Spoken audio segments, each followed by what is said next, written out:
Bharat public senior secondary school Baben Kurukshetra में grand parents day बड़ी धूमधाम से मनाया गया। इस समारोह का शुभारंभ पूर्व सांसद और भाजपा नेत्री श्रीमती कैलाशो सैनी जी ने दीप प्रज्वलित करके किया।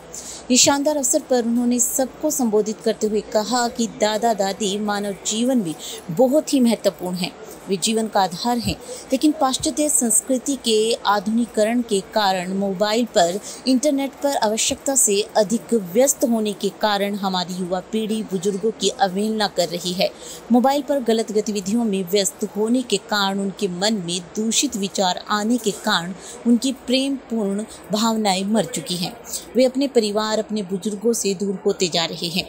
उन्होंने अपने परिवार से जुड़ने के लिए और मोबाइल का नियंत्रित प्रयोग करने के लिए क्रांति की आवश्यकता है। इसके बाद स्कूल की प्रिंसिपल सुनीता खन्ना जी ने विद्यालय में दादा दादी के पहुंचने पर हार्दिक अभिनंदन किया। उन्होंने दादा दादी को परिवार को आपस में जोड़ने के लिए एक महत्वपूर्ण कड़ी बताया। उन्होंने घर के बुजुर्गों को हाथ के अंगूठे के समान बताया।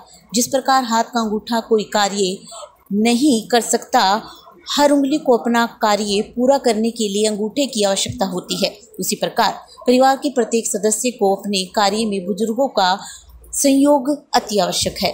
ग्रैंड पेरेंट्स डे समारोह के लिए दादा दादी के लिए एक मनोरंजक कार्यक्रम भी आयोजित किया गया। इस कार्यक्रम में आए दादा दादी से अनेक गतिविधियां करवाई गई, जैसे रेस प्रतियोगिता, भजन प्रतियोगिता, नृत्य प्रतियोगिता और अपने पोता पोती के साथ खुशनुमा पलों को शेयर किया दादा और दादियों ने। सभी दादा और दादी प्रतियोगिता में बढ़ चढ़कर भाग ले रहे थे, जीतने का प्रयास भी किया गया।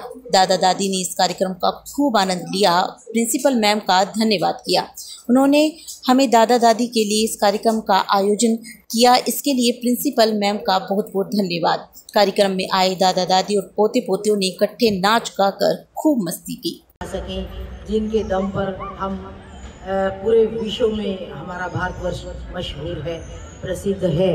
यद्यपि आज की भौतिकवादी संस्कृति के आगे भारतीय मूल्य और भारतीय सभ्यता और संस्कृति भी लड़खड़ाती हुई नजर आ रही है, परंतु फिर भी हमारी कुछ स्वयंसेवी संस्थाएं और सरकार के एफर्ट्स और हम लोगों के एफर्ट्स, पेरेंट्स के एफर्ट्स ये हैं कि हम अपने वो संस्कार बच्चों में जिंदा रख सकें और अपनी सभ्यता और संस्कृति को जिंदा रख सकें, जिसके दम पर हम अपने बड़े बुजुर्गों का सम्मान करते हैं, उनकी हर छोटी से छोटी ज़रूरत का ख्याल रखते हैं और इस बात का एहसास रखते हैं अपने दिल में कि ताउम्र इन्होंने कमाया है, हम लोगों को इस काबिल बनाया है कि हम आज उनकी कमाई के दम पर ही हैं जो भी कुछ हैं।